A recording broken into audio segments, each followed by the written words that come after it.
All right, welcome back to 295 Toy Box. We're going to go over the 65 International Scout a little bit. Actually picked this up from my dad a couple weeks ago.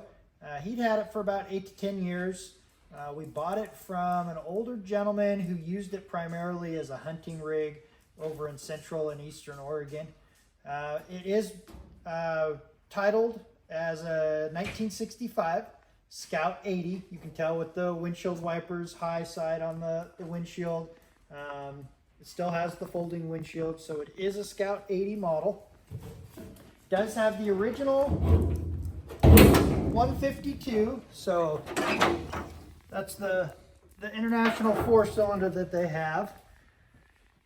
We ran the serial number. We compared that with the frame serial number. Those match. We got our line set ticket. This one actually shows to be one of the rare 152 turbos. However, it doesn't have the turbo parts on there. So we're going to try and track those parts down. So if anyone out there knows where some of the turbo parts can be sourced, let us know. I know there weren't a whole lot of the turbos made. It was late 65. We have had it running and driving. We did take the fuel tank out, cleaned it up, sealed it. We did go with an electric fuel pump. It does have the original glass bowl mechanical fuel pump, so we'll be looking at getting that back up and running. We do have the original grill.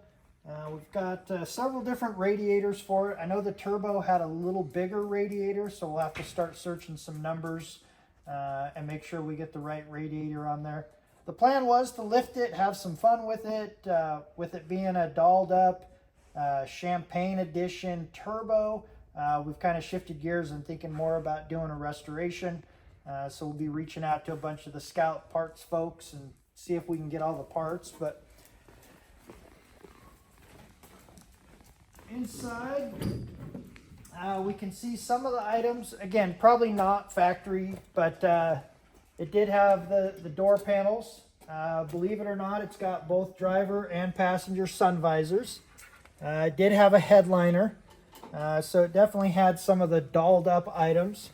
Like I said, we got the line set ticket. You can see doll up Scout. That's pretty common. Turbo right above that. That's obviously a little bit more rare.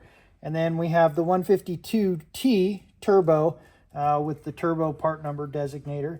And then some of the other dolled up items. Kind of hard to see some of those. It looks like it had the dash pad. I don't see much evidence of that anymore. It does say dolled up travel top. I don't think it would be these bars. Could be. And then it had the chrome front and rear bumpers. So some small items like that. So we'll be trying to source some parts. We will get it running. Like I said, we did confirm by dash and by frame. Serial number matches the line set ticket. So this is one of the rare turbos. We've talked to a couple folks. I talked to Ben at 406 Garage. He says this would definitely be something worth restoring.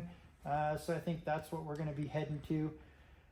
Catch us for another video. We're going to go through some of the items that we have in the truck. We'll start getting it kind of torn apart, and we'll at least get it fired up for you. The carb was leaking a little bit, so we'll get that fixed. But stay tuned, and we'll have more with the Scout 80 Turbo.